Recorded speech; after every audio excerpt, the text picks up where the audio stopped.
Silakan. Silakan. Mau menanyakan kan apabila kita kan di antar tetangga ini ada yang non muslim dan yang biasanya kalau non muslim itu kan di wafat itu kan di rumah duka ya Ustaz. Boleh kan kita sebagai orang muslimin itu takziah ke rumah duka tersebut? Ke rumah duka ngapain? Ada ritualnya nggak? Nggak ada. Kalau nggak ada nggak masalah. Kalau ada ritualnya nggak boleh. Ada nyanyi-nyanyi, ada kebaktian, ada ritual, jangan. Cuman kalau cuman sekedar datang, salaman, setor muka, ya nggak masalah. Yang penting tidak ada ritualnya. Kalau ada ritualnya tidak boleh. Ya. Kalau yang bertanya,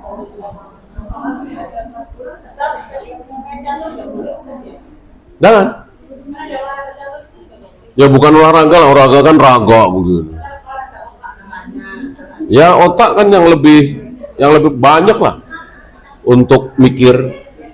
Ya kalau olahraga mah banyak yang haram lah. Ya lihatlah seperti apa gitu. Jangan. Kita kan udah banyak korban ya, anak-anak kecanduan game, sampai lupa sholat, lupa, banyak lah. Lebih baik jangan.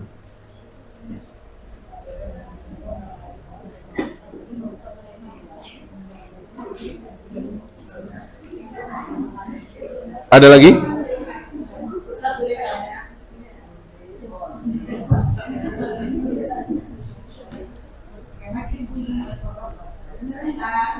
Kalau misalnya kalau kita nih seperti itu, perempuan nih suka sholat berjamaah, kan perempuan tidak boleh di rumah. Terus ketika nanti dia sholat yang dijaharkan yang dibaca, jadi langsung ketika subuh atau maghrib itu dia habis setelah selesai baca berapa biasanya kan nyambung surat pendek. Kalau kadang-kadang tidak surat pendek, kadang mengambil potongan dari ayat salah orang itu wajib baca bismillah lagi atau tidak? Kalau dari awal surat, bismillah. Kalau dari pertengahan, tidak dari awal surat, jangan. Ya. Kecuali baca tabat misalnya, alam nasroh misalnya, kan pasti dari awal tuh. Nah, baca bismillah. Kalau Al-Baqarah kan ada kalanya dari awal, ada kalanya pertengahan, bahkan akhir ya. Tidak usah baca bismillah. Panjang ini Ustaz kanan kiri di sana apa bagus kedengarannya atau lebih banyak bagusan kanan? Karena ada yang bilang yang paling dekat dengan imam. Iya kan ada imamnya juga kan? Jamaah bukan? Ya ada imamnya kan? Jamaah kan pasti ada imamnya kan? Iya. Ya imamnya di maju apa di tengah? Ya. Terus?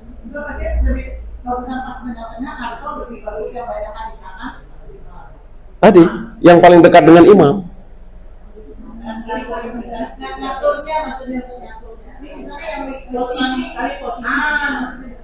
Iya, cari yang paling dekat dengan imam. Itu yang terbaik. Bisa bayangkan? Iya. Misalnya ada 3 orang, ya imam di tengah, 1, 2. Nanti datang lagi, yang mana yang paling dekat dengan imam?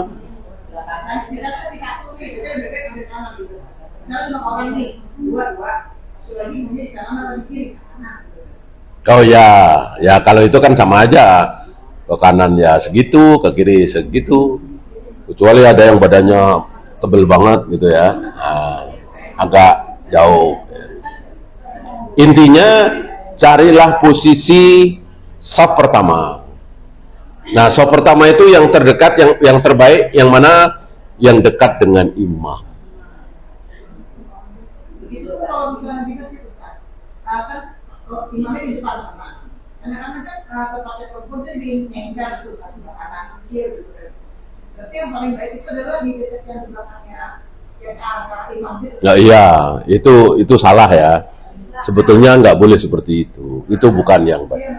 Pokoknya antara jamaah laki-laki sama yang perempuan sama gitu. Artinya mundurnya sama, bukan mojok ke kiri, mojok ke kanan gitu. Jadi yang terbaik masjid itu pintu belakang itu ya buat perempuan semua gitu. Laki-laki pintu samping. Gitu ya. Ya. Mengenai sholat istiqoroh, biasanya umum ya, sholat istiqoroh misalnya ada suatu dua kejadian gitu, manusia mendapat suatu kenikmatan dua ya, tapi kita menentukan yang terbaik pilihan. Nah ini yang pilihan tapi menurut ukuran manusia itu sudah baik. Terus tadi Ustaz katakan kita tetap istiqoroh. Apakah istiqoroh itu untuk menentukan minta yang ini, kalau ini yang terbaik saya ambil, atau hanya untuk kita lapor sama Allah, ya Allah saya ini dapat laporan petunjuk kalau ini terbaik dan akan tetap berjalan. Ya, yang kedua. Ya, jadi sebelum ibu sholat istiqoroh, ibu pilih dulu. Kalau pilih dia emang kaya sih, tapi kurang cakep misalnya. Kalau yang ini, pilih si A. Nah, udah mantap si A. Setelah milih si A, sholat istiqoroh. Jangan sholat istiqoroh itu nunggu jawaban. Nggak ada begitu. Kita bukan nabi, kita bukan rasul. Kalau nabi rasul iya, ya.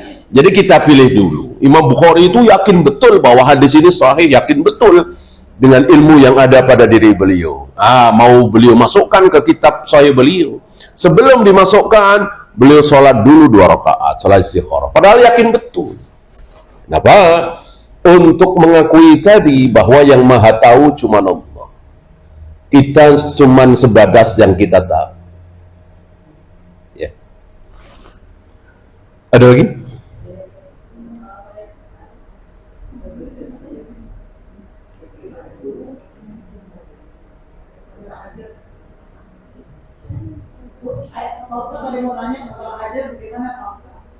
Sholat hajat. Sholat hajat.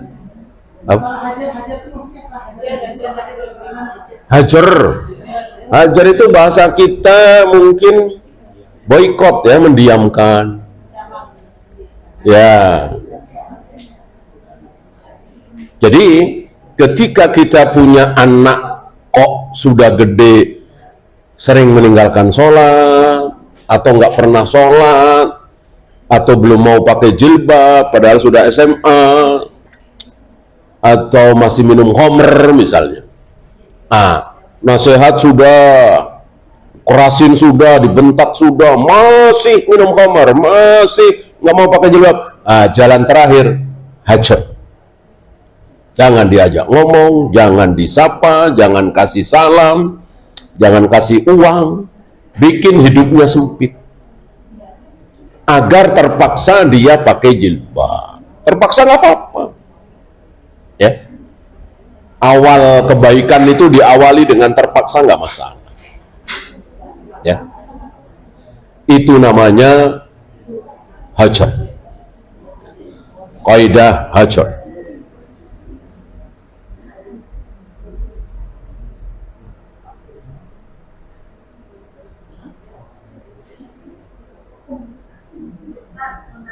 Silakan.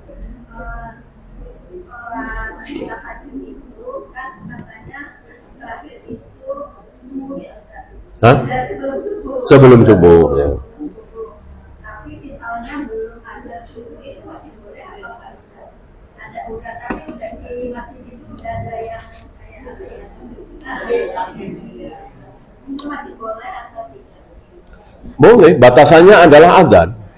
Batasannya adalah terbit fajar. batasannya adalah subuh. Ketika azan belum berkumandang, itu masih sepertiga malam, masih waktunya sholat malam, qiyamul lail, bisa tahajud, bisa witir. Hanya kata Nabi, jika kalian khawatir sebentar lagi akan terbit fajar, akan adzan subuh, fa'autir biwahidatir, witirlah 1 rakaat saja. Jadi jangan sampai azan subuh berkumandang, ibu masih 2 rakaat lagi, jangan. Ya, usahakan ya, misalnya pas sujud terakhir azan subuh, yang nggak masalah. Atau sudah atayat akhir terdengar azan subuh, nggak masalah. Apalagi sekarang kan ada jam, ada jadwal, mudah insya Allah. Apa? Oh boleh, boleh. Itu dulu yang dilakukan seringnya oleh Abu Bakar dan dipuji oleh Nabi, bahwa engkau orang yang hati-hati. Karena witir itu jangan sampai ketinggalan.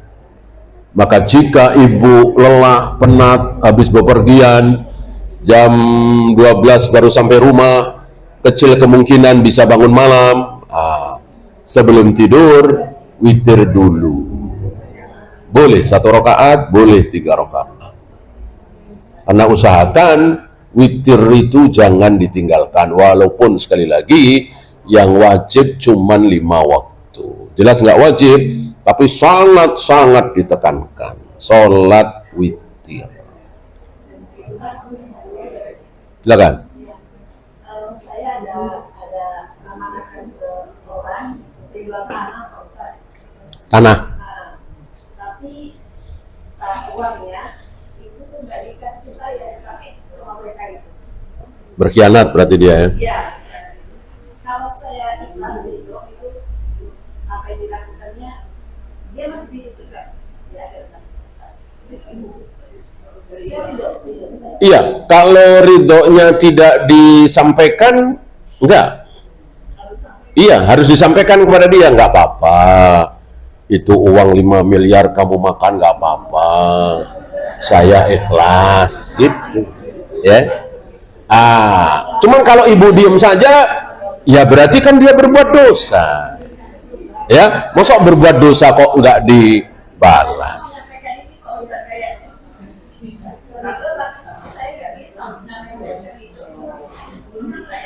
Ya kalau ibu nggak sampaikan, dia tetap dosa. Dia tetap dosa, tetap dimintai pertanggungjawaban, dan insya Allah ya tetap ibu akan panen pahala nanti. Pahala dia buat ibu, dosa ibu buat dia.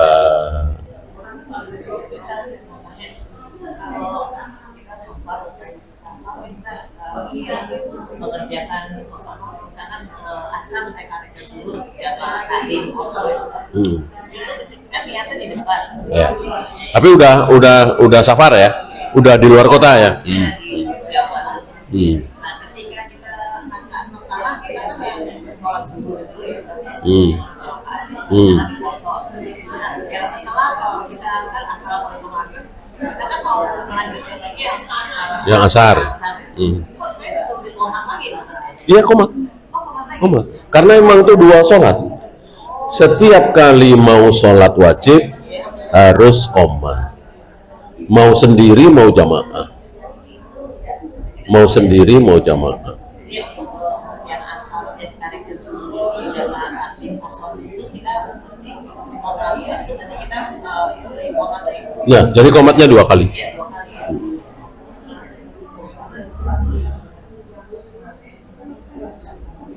Ada lagi? Bila mandi junub, kapan niat untuk mandi junub? Sebelum mengawali. Sebelumnya ini bisa semenit, 1 jam, 2 jam, ya. Jadi nggak harus berbarengan. Bagaimana dengan hutang? Seorang sudah lama menunggu tapi belum ada dari kita hutang itu belum pernah, jangan membayar hutang. kayak saya nih, hari perempuan dia nggak ada utang karena dalam Jogja ikhlas aja. Tetap harus diucapkan. Harus. Yang nggak mengucapkan sih nggak apa-apa, ibu nggak dosa. Tapi dianya tetap dituntut. Tetap berdosa. Ya iyalah. Kan dia nggak tahu. Kalau seandainya sudah diucapkan, lepas dari dosa. Ya. Saya misalnya nih utang. Saya tentu wajib bayar kan? 10 juta misalnya. Tiba-tiba yang punya uang 10 juta itu bilang, "Pak, udah nggak usah bayar, saya ikhlaskan." Ya tentu saya tidak berkewajiban membayar dan insya Allah nanti tidak dituntut. Ya, ketika saya punya uang 10 juta lalu saya ada niat nggak usah dibayar, tentu saya dosa. Walaupun dia mengikhlaskan, orang saya nggak tahu kalau dia mengikhlaskan. Jadi sekali lagi, kalau mengikhlaskan, katakan, sampaikan. Ya iyalah, ya WA boleh, SMS boleh. Oh udah meninggal. Ya udah doakan saja. Doakan saja, mudah-mudahan Allah mengampuni dosa-dosanya. Kalau sudah mengikhlaskan, lalu suatu waktu dia ada itu bagaimana? Ya kan mengikhlaskannya dalam hati kan? Dalam hati kan, mengikhlaskannya dalam hati kan? Belum disampaikan. Saya menyatakan dia ikhlas dalam hati, nanti saya mau ngomong sama dia, Terima apa jangan? Terserah ibu. Terserah ibu. Mau diterima boleh karena ibu belum ngomong kan? Ibu tolak juga boleh, udah nggak usah bayar, saya udah ikhlaskan. Terserah ibu. Jadi gimana kalau sebaiknya? Karena begini, kita jujur, kita sini itu nggak mungkin masih ada yang lapangan kita kalau misalnya kita membantu orang, kita mau tidak ada dia perasaan tidak nyaman kita kita udah dalam hati sebelum berucap kita tidak apa saya nggak apa-apa rasa kita hanya ada sudah saya jadi tetap sudah kita bilang kalau kita sudah berusaha dia karena kita anggap saat itu dia memang dulunya bisa bayar.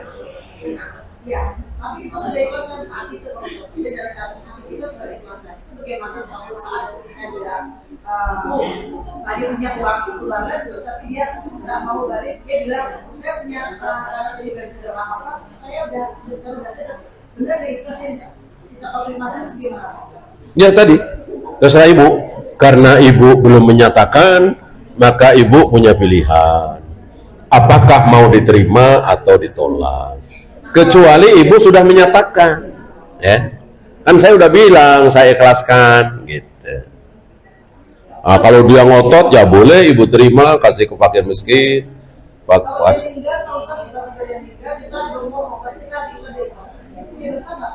iya kalau sudah meninggal. Cuman kan Allah Maha Pengampun ya, ibu doakan supaya Allah mengampuni dia gitu. Wallahu a'lam. Ada lagi?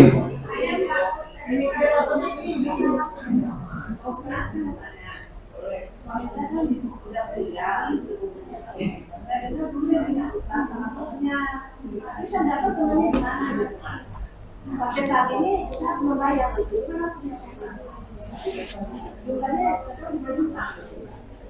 Pertama, ibu cari dulu sekuat tenaga, mungkin di internet, mungkin di Facebook. Ya, setahun 2 tahun ibu nyari nggak ada harapan ketemu, itu uang sodakohkan. Fakir, miskin, anak yatim, pesantren, masjid, ibu boleh pilih. Dengan niat mensodakohkan harta dia. Mensodakohkan harta dia, itu kan bukan harta ibu kan? Gitu. Harta dia kan, duit dia kan. Gitu. Daripada nanti dituntut di akhirat. Ya. Tentu setelah berusaha sekuat tenaga mencari dia atau ahli warisnya.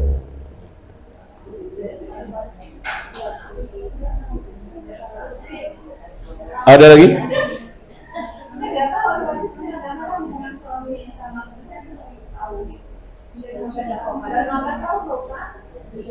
Nyarinya udah berapa tahun? Udah berarti udah 16 tahun nyarinya.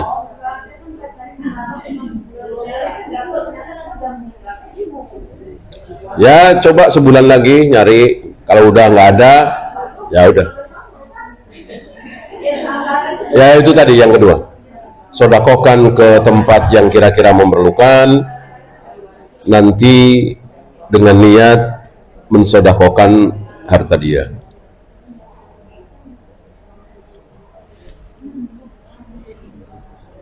Ada lagi?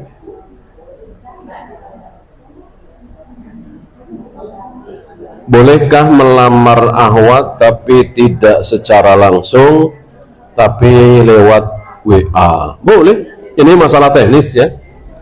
Melamar ini boleh, kan cuman menyatakan maukah engkau jadi istriku, atau sebaliknya nggak apa-apa, maukah engkau jadi suamiku. Ini nggak masalah. Mau perempuan duluan, mau laki-laki duluan, karena beberapa wanita di zaman Nabi datang kepada Nabi minta dinikah. Itu kan melamar namanya. Jadi melamar tidak harus laki ke perempuan, perempuan ke laki juga boleh kalau tidak malu.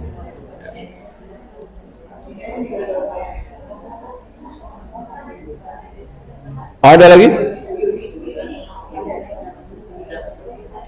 Kalau tidak ada, kita akhiri. Subhanakallahumma bihamdika asyhadu an la ilaha illa anta astaghfiruka wa atubu ilaik. Assalamualaikum warahmatullahi wabarakatuh.